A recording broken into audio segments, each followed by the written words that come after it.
Good evening. Coming up tonight, we'll fill you in on what's happening in and outside the Palmetto State. Halloween events are happening at the Black PE Center tonight. And the Gamecock football team is taking on Texas A&M at home on Saturday. But first, the South Carolina Band is headed to the Macy's Thanksgiving Day Parade. We'll have all that and more tonight on the Sumter Street Scoop. Welcome to this week's Sumter Street Scoop. I'm Gracie Sams. And I'm Duncan Maloney. Thanks for joining us tonight. The Carolina Band is heading to New York City to perform at the Macy's Thanksgiving Day Parade. They are one of 4 collegiate bands performing in the annual event. As of the time of this broadcast, they are currently $200,000 short of their fundraising goal of $645,000.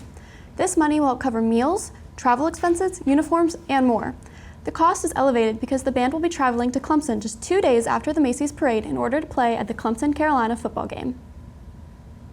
Cola Cruise is not only a fun way to get around Columbia, but it is also a way to support a USC alumni. This spring, they will be debuting a new app. Cola Cruise, a rideshare company founded in 2021 by USC alum Marquise Webb, does one-way and round-trip rides around the Columbia area and currently operates through their website, colacruise.com. The new Cola Cruise app will not only allow for more instantaneous pickups and rides, but will also allow to grow the user rate of the company to a much larger client base. The company currently has deals such as 5% off for college students, as well as $12 discount on a long-distance drive. Would love to have some of that going to and from football games and just getting around campus in general. It's a big campus. I know, it'd be so nice. Coming up after the break, SGTV sports anchor Fernando Banda has the update for all things Gamecock athletics. You do not want to miss it. Stay with us.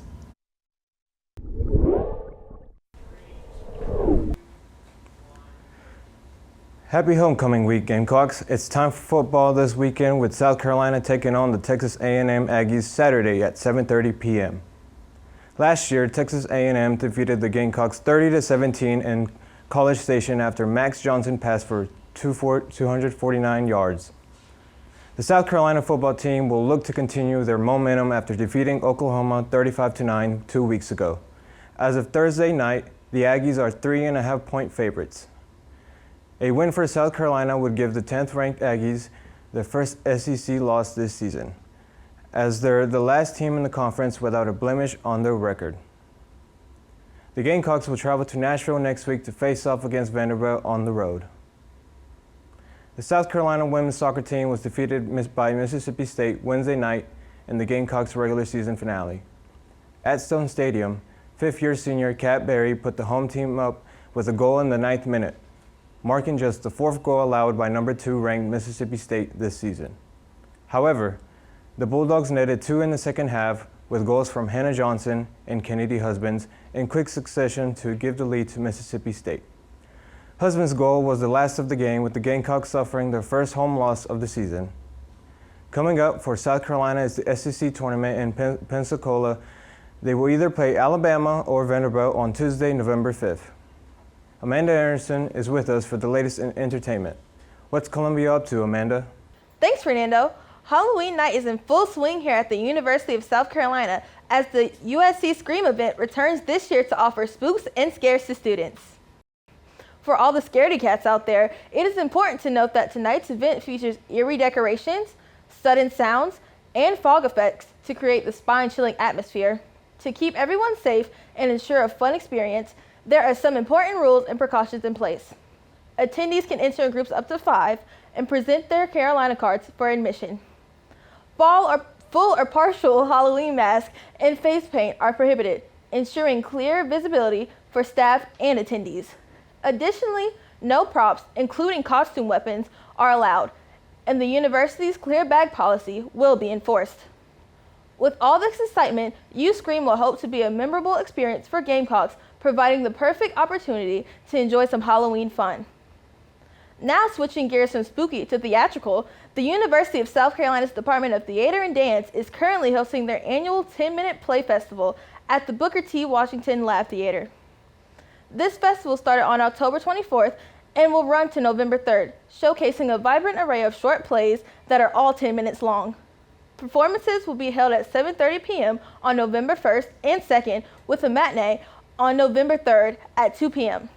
Directed by faculty members David Britt, Lyle Brown, Mario Haynes, and Patrick Kelly, the festival highlights the creativity and talents of our theater students. With a blend of humor, drama, thought-provoking themes, each performance promises to deliver engaging storytelling in a compact formats.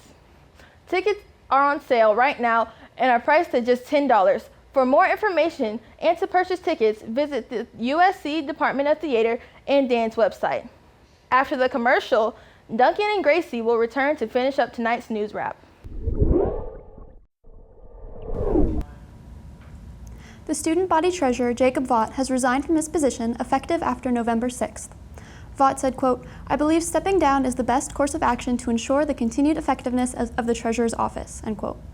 He was sworn in during a time when the student government had run out of funds. During his time as treasurer, he was able to increase the budget of the student government and reformed financial codes to make it easier for student organizations to request and obtain funding. Vaught has until 5 p.m. the day before the second Student Senate session to nominate someone to fill the role of treasurer. Election day is almost upon us, and while the day of voting may be fast approaching, some South Carolina residents have already gotten around to casting their vote. In the first week of early voting in South Carolina, new highs were reached. Over 700,000 voters have already casted their votes in the upcoming election, accounting for a little over 20% of all party-registered voters in the state. Classes are not held at the university on Election Day, and locations such as the Blatt PE Center are voting locations for the election. It is very important to figure out a voting plan as soon as possible to make sure that your voice is heard in a very important election year. Gracie, do you have a voting plan for this year? I've already sent in my mail-in ballot. Oh, me as well. Very nice. Most states have a mail-in ballot that they take a couple days after Election Day, so you still have a little time to get that mail-in ballot in. That wraps up tonight's edition of the Sumter Street Scoop. Be sure to follow us on Instagram, Twitter, and Facebook at SGTV at USC. To keep up with all of our content, be sure to also visit us online at sgtv@usc.com. For SGTV, I'm Duncan Maloney. And I'm Gracie Sams. Have a great night, Carolina. Forever to thee.